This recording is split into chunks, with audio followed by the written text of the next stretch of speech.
But my main question is, what is it about these church dudes? They always husky as the fuck. Like, yo, the Sunday dinner be that good? Like, really? You know what I'm saying? Like, what's going on? What's going on? They always burly as fuck. Like, what is it?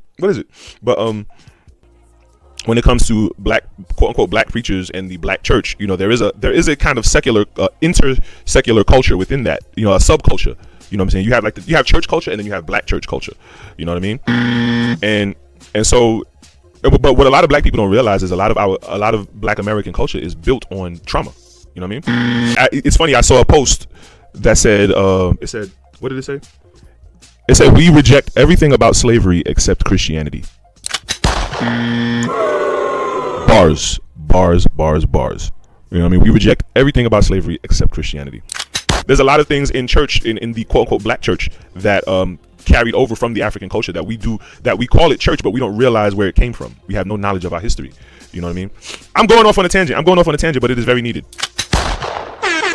It is very needed because I think a lot of people are well aware that the church is dying. Church culture in America is dying, especially in the black church, and a lot of people, because we're waking up, we're educating ourselves, and we're being educated, and we're the consciousness level, the level of consciousness is rising, and we're not like the baby boomer generation and some of a great portion of the Gen X generation, where we relied on hope and imagination. You know what I mean? To get us through, to emotionally carry us through our lives. We can no longer rely on that. We have to be more pragmatic and practical about our existence.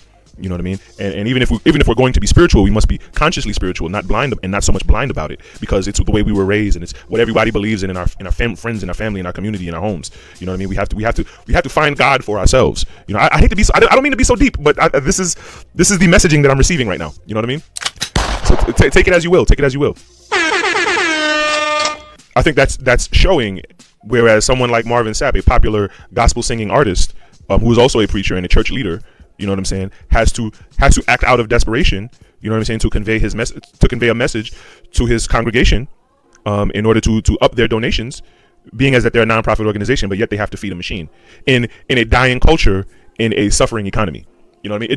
You see how I tied that all together? You see how I came full circle and tied that all together in a nice, pretty little bow? You know what I'm saying? It's for the children.